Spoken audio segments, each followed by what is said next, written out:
Hey guys, welcome to another exciting episode of 10 Plus. On today's episode, we have with us actor Apeh Harrison and his lovely wife, Mrs. Jasmine Harrison. We're going to be talking about secrets behind building exceptional brands.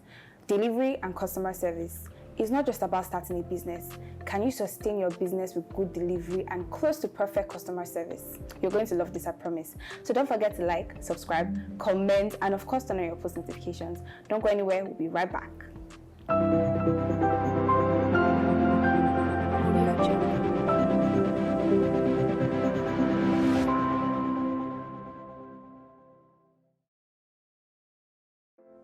Welcome back, guys. Thank you for sticking with us. As promised, we have actor Apeh Harrison and Mrs. Jasmine Harrison here with us to talk about secrets behind building exceptional brands, delivery, and customer service. Thank you, sir. Thank you, Mara, for joining us. Thank you for having me. You're welcome. You guys look perfect. Power couple. So, actor Apeh, let me start with you because you're a CEO, and I know that you're keen on close to perfect customer service because, I mean, nobody's perfect. But what are your key value points in customer service? All right, thank you, Messi. Customer service basically has a number of components that we need to look at carefully. You can't talk about customer service without looking at the quality of what you're providing. So before you serve the customer, you must check the object of the service. So the quality of your product is the first thing to look at. So you want to define what you are selling, be it a product or a service, all right? So let's call both the service and the product a product for this conversation. Yeah. So whatever product that you are selling, the quality is very key. That is where you start from. So once you define the quality of the products, the value of the product, because you may have the best quality that has no value to your customer or your target customer base. Do you understand? So you want to sell winter jackets in Maiduguri.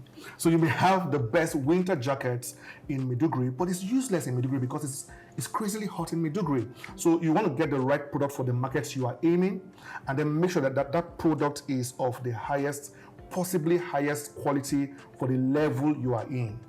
I'll say that again. It has to be of the possible highest quality for the level you are in. So what that simply means is that, for the level you are in, you may not be able to attain the perfection that an industrial company can attain. So for your own level, you are making shoes, your shoes may not be as good as Nike.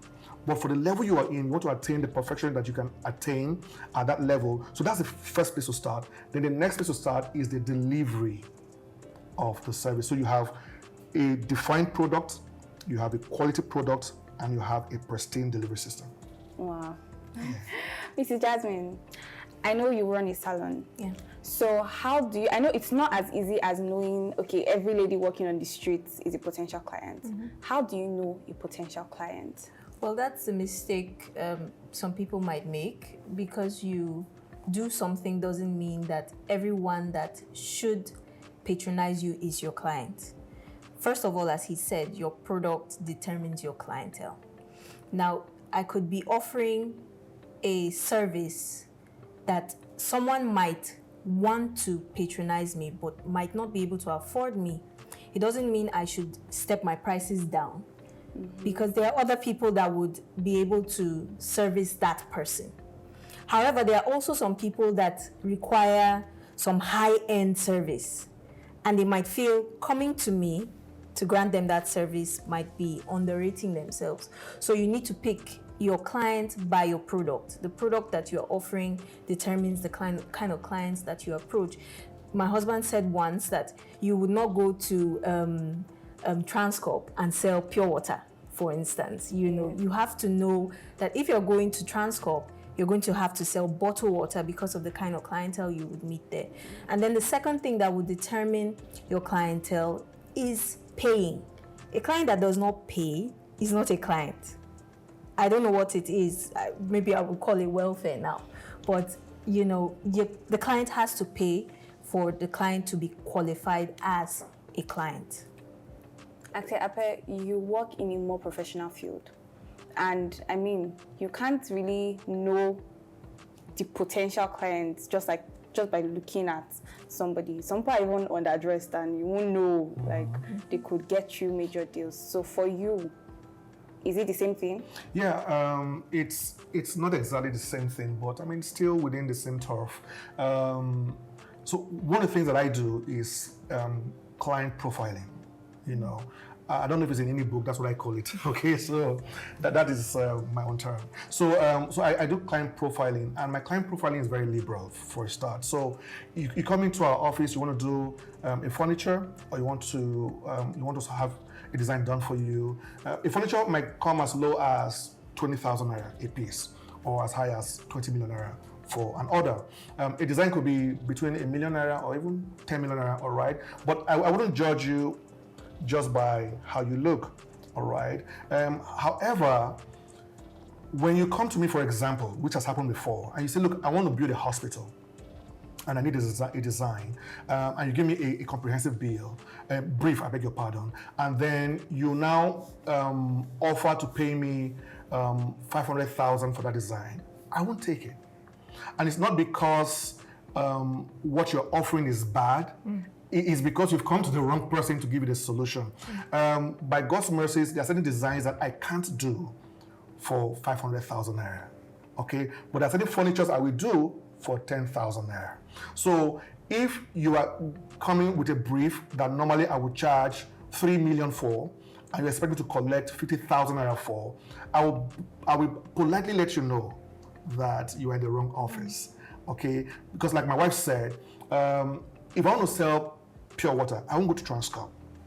And if I want to sell bottled water, I won't go to One Man's Village, if you know what I mean. So I try to be very careful how I select clients. In a way, sometimes I also allow the clients pick us, all right? But essentially, you want to define your services first. Your service normally should be what defines your clientele niche, okay? So you want to sell Gucci products, you can't go to certain locations to go and sell Gucci products. So you want to define, first of all, what you are selling. So I know what we are selling as a company. At this point in our lives, we know exactly what we're aiming at. So certain clients may not be for us. And there's some clients as well that want us to build skyscrapers and some crazy stuff. For those kind of jobs that we know that we're not fully equipped for, we either partner with a bigger firm or we refer them to a bigger firm. So it still comes back to defining your product. What you are selling, so you define your product first, then you define your clientele niche. That's what I'll say. Okay. So Mrs. Jasmine, I know a smiling customer doesn't mean a satisfied customer. Because some people will smile, I'll be like, I won't come here again. So what's the best criteria to rate customer satisfaction? Okay, I'm glad you said that, you know, because I was one of those kind of clients that would not be able to tell you how I feel after I'm granted a service.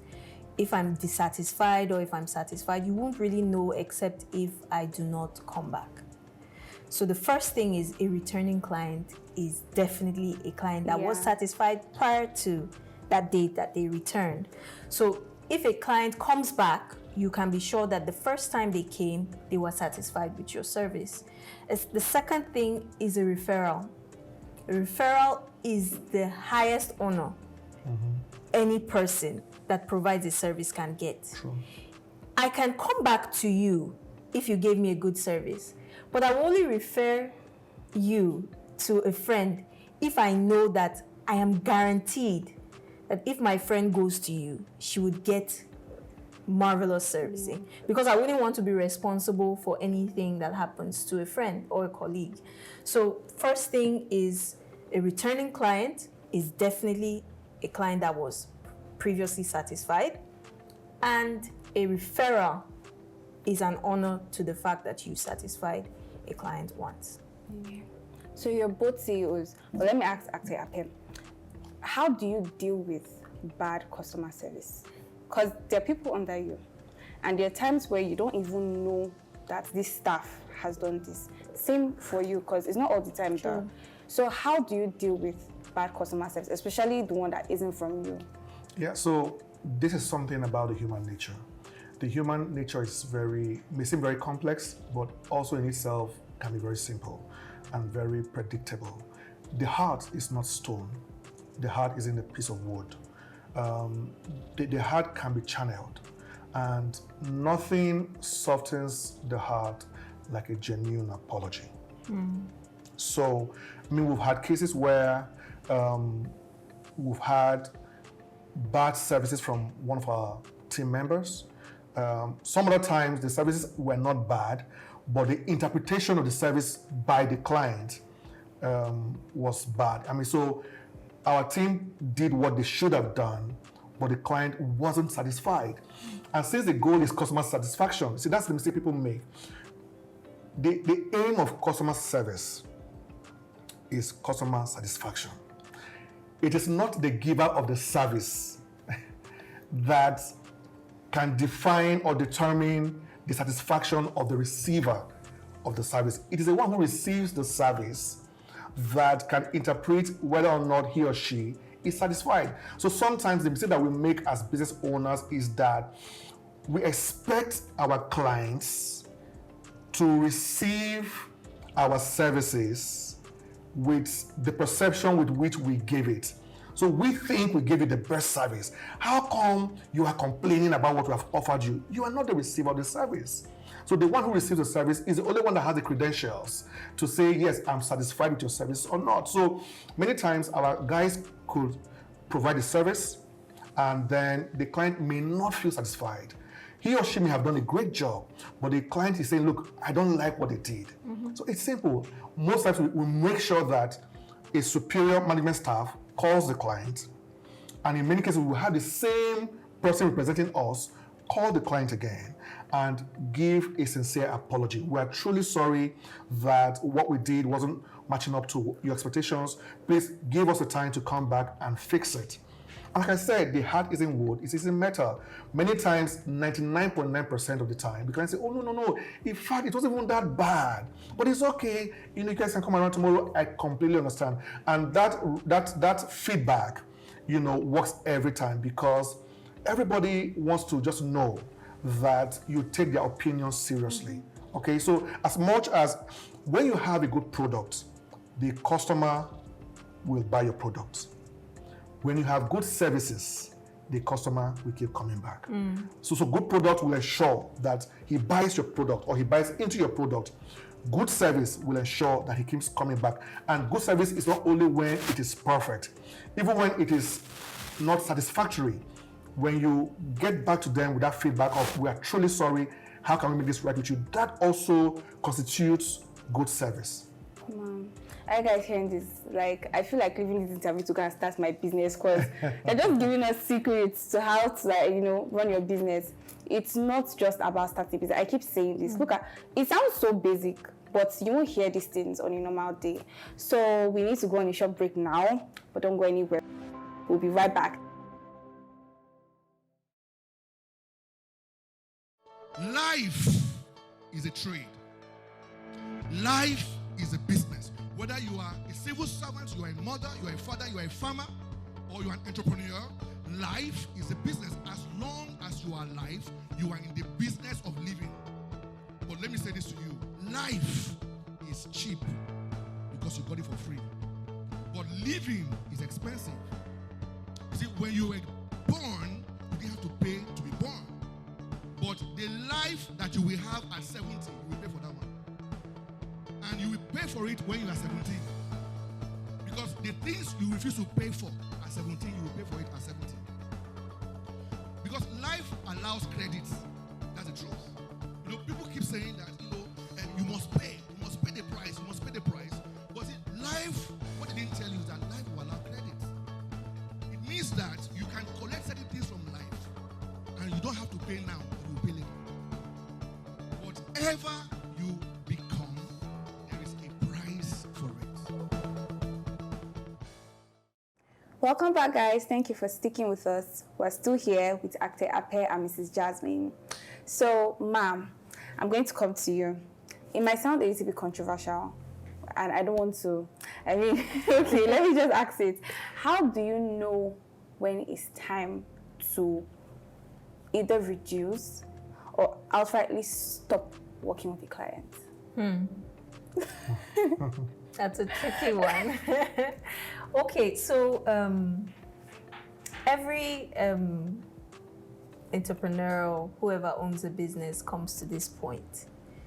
You know, when you have a client who just constantly doesn't pay.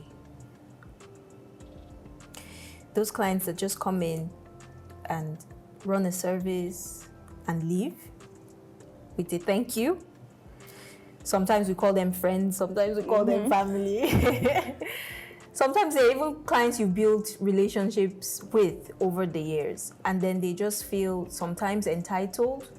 I don't know what causes that to happen, but it usually happens that, you know, they just tend not to pay. Now that is a time where you have to draw the line. It's either you start paying me for my services, because I'm not running a free organization, you know. It's either you start paying me or you stop coming. We can remain friends, but I can't do business with you because you're trying to run my business down.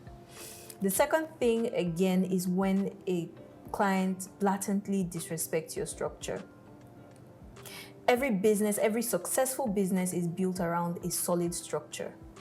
The structure involves your teamwork, involves the management and everything. So if a client outrightly disrespects that working structure that keeps your business standing and running perfectly, then it is time to cut them loose. Sometimes some clients just come in and are visibly, sometimes even verbally and physically abusive to your team. Now, in the salon that I run, I don't run a system of, you know, superior to inferior staff. We work as a team.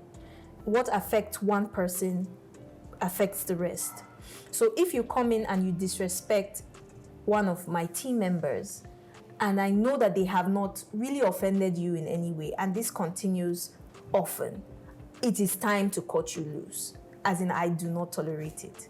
So those are the two things that I feel stand out when it comes to, because it's really, you know, there's some clients that can be very complaining, you know, they just talk anyhow.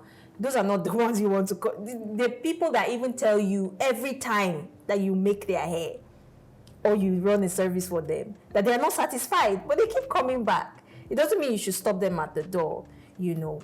But these two things are where I draw the line. And to add to that, what she's trying to say is this. You see, there are clients that can be very petty, all right? That's what she's saying. So if a client is petty, that's not really a problem. Having a petty client or a rude client, True. It's within their rights to be rude, okay? Like I usually say, the client has only one obligation to you, and that's to pay. True. So if a client is rude or petty, it's okay. It's part of why we are doing this service, right? But when they begin to disregard blatantly your set structure, then that's a big problem, all right? So imagine someone walking into the bank, playing music on his Bluetooth speaker and dancing. What do you think the bank guys will do? They will politely say, please, sir, we'd like to see you outside, sir. They cut you out, you know, but in the most polite way, all right? Or a client who comes in every single time, and regardless of what you do, keep calling the workers' names, calling the customer service names, the cashier person's names. You're an idiot, you're a fool, you're a monkey. I mean, what have they done to warrant those insults? If a client keeps doing that, however big they are, I will cut them loose, because you can't come and insult my people. True. The client is king, but in my own dictionary, my team is also king.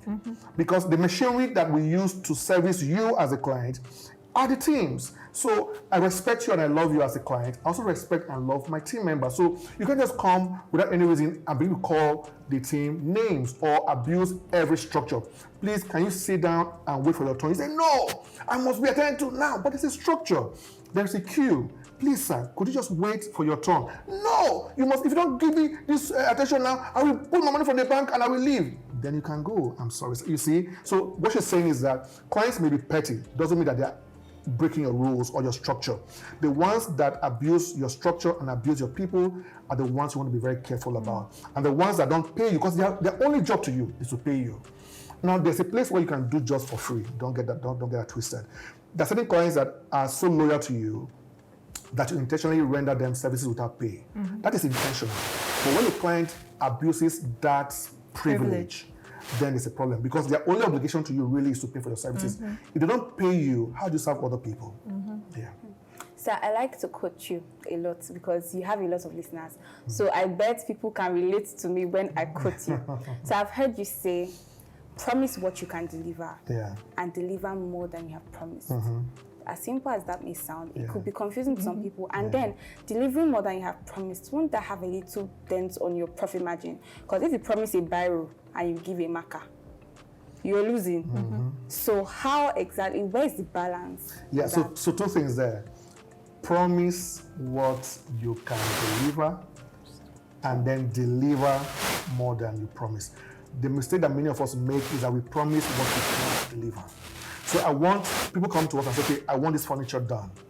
What a company would do that is desperate will say, we can get this done for you in 5 days. And actually, it's going to take 10 days to produce it. I mean, there's no magic around that. But because you are so desperate to keep the job or get the job, you promise what you can deliver. You do the best jobs, no doubt, but you're saying that I will get this job done for you in 5 days. Eventually, you bring the job in 7 days, and the client lost your job, but he feels as though you didn't keep to your promise. But if you had told the client, so let to the flip side, if you had told your client that, sir, we can get this job done for you in 10 days. Delivering more than you promise doesn't mean that you are paid for 10 chairs and you bring 20 chairs. No. But we can get this job done for you in 10 days. But you know that this job can actually be done in 7 days.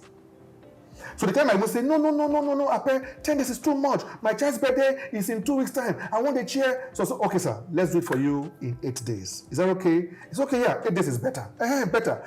But you still make the efforts to deliver it in 7 days. See, if you deliver the chair in 7 days, as against your 8 days projection, you have delivered more than you promised. The chair is still the same thing that was paid for, but your delivery time is better. So don't tell a client that you can deliver a job that will take 10 days and tell him you get it done in 5 days. That's delivering, that is a false promise. That is fraud. Okay, and many times, however good you are, the client will write you off because it feels like you are not keeping to your promise. So my goal is always to deliver what I am very sure I can promise. Rather, I beg your pardon. I promise what I'm very sure I can deliver. If I know I can't deliver it, no matter how much you pressure me, I will never commit. If it can't be done, it can't be done. And many times when I do that with clients, they respect it. They say, look, Apeh, I'm impressed that you are this truthful, because other people will just say, hey, let's see what we can do. I don't do that. If it can't be done, it can't be done. Other people may want to try it, but I will promise what I can deliver. So I promise what I can deliver, and 80% of the time, we always deliver more than we promise. Sometimes it could be that you ask us to give you a chair, or you ask us to give you a design. We will go behind your back and help you run a search on your land. You didn't pay us for that. You paid us for a design, but we'll give you more than we promised. So we go behind your back and do an inventory on your land. I say, sir, this is what we found out about your land. And then you, who is the client, will say, oh, wow, thank you so much. I didn't even know that about my land. So we have given you more than we promised, you see, without having to spend really any extra money. We just use available resources that we have and then give you a better service. But it's very key that you always promise what you can deliver and then do your best to promise to deliver more than you promised. Okay, Apeh, very quickly, I've heard you say outgrow a lot, and I personally believe in reinvention. So at what point of your business do you know it's time to reinvent or rebrand to outgrow? Because people might be very comfortable in primary 2, so they don't move to primary 3. They might just feel like they're at the prime of their business. When do you know it's time to move forward? Yeah, so I always say that don't fix what isn't broken.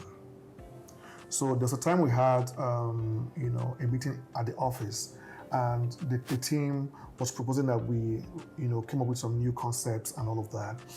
And at that time, I didn't think we were ready. So I said to them, what we have now, from the service point to the product point, is still ahead of the niche. We're still doing great. And many clients have not even exhausted what this can become. So it's not yet time to move.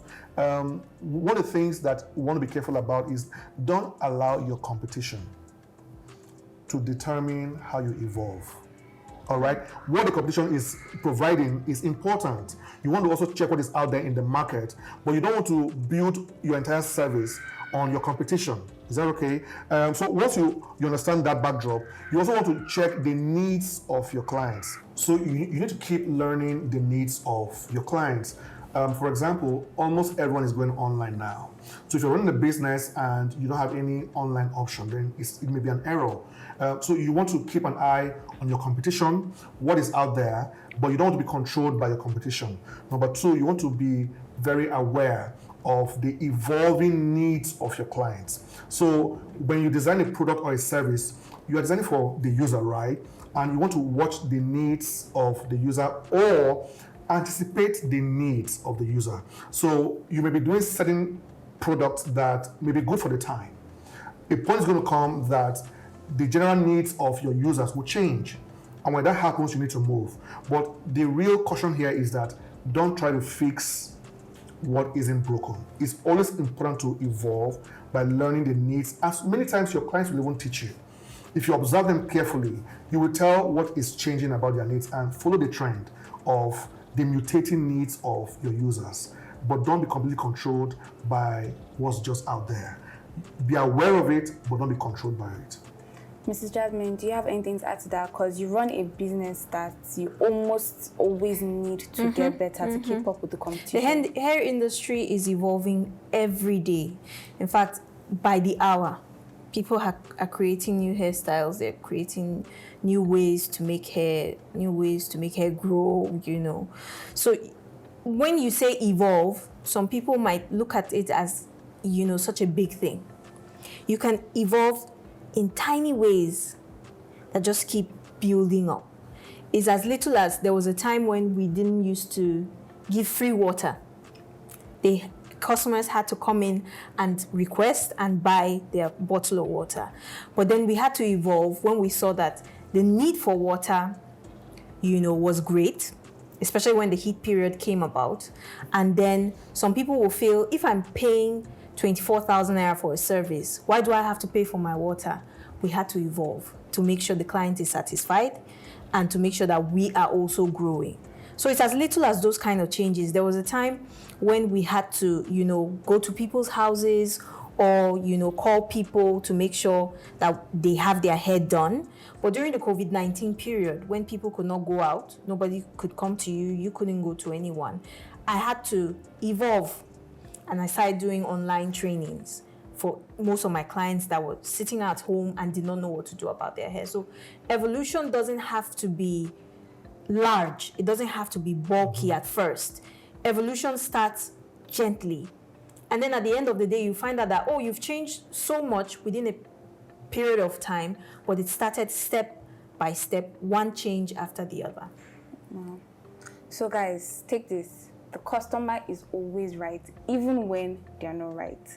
I know when I start talking like this, you know it's time to go. I'm sorry guys, but we're out of time.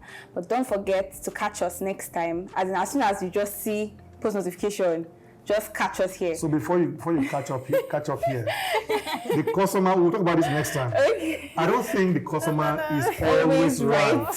So let's leave this for another conversation. Okay, another conversation. So I've started arguments. The customer is not always right. So stick around. Don't forget, very important, turn on your post notifications so that when we're here, you can catch us.